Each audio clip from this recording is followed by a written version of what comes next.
আমাগর এই জায়গাতে রাত করে সালা ধরা বাড়িয়েছিল, ধরতে পারে নাই। ঘরের ভিতরে ঢুকবার গেছিল, ঢুকতে পারে নাই, হুমকি দিয়ে থুয়ে সালা ধরা এই ইয়ের ভিতরে যায়, জোয়ারা ক্ষেতের ভিতরে যায় ঢুকছে। জোয়ারা ক্ষেতের ভিতরে ঢুকার কারণে ধরতে পারে নাই কে, যার গতিকে ওর মায়ের নায়ের ভেতা বিলাইছে, বাইসে গেছে।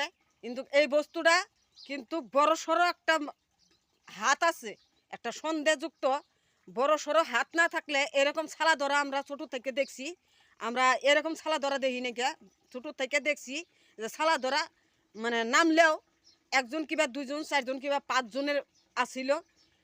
এইরকম মানে লাখে লাখে ছালা ধরা আমরা দেখি নাই, আমরা দেখলাম। বর্তমানে কলির যুগের কালানে আপনারা সবাই হুঁশিয়ার থাকবেন, সাবধান থাকবেন। যার যার বাচ্চা কাচ্চা নিয়ে স্কুলে গার্জেনে দিয়ে আসবেন, আবার গার্জেনে যায় স্কুলে থেকে বাচ্চা কাচ্চা নিয়ে আসবেন। কেউ যেনি বাড়ির থেকে আউট করে দেন না, একলা একলা যাবার দেন না, নিজে নিজে হুঁশিয়ার সাবধান। কিন্তু ছালা ধরা সবেই না, বর্তমানে রোজা লাগছে, ফেতরার জন্যও কিছুমান মানুষ আগলা পাগলা কারো কারো বাড়ি ঘরে যায় ফেতরার জন্যে। কিন্তু এই ছালা ধরার কারণে গরিব মানুষগুলো কিন্তু ফেতরা তোলা বন্ধ হয়ে গেছে গা। কিন্তু সবেই ছালা ধরা না, সবেই আবার কিন্তু আগলা পাগলা না।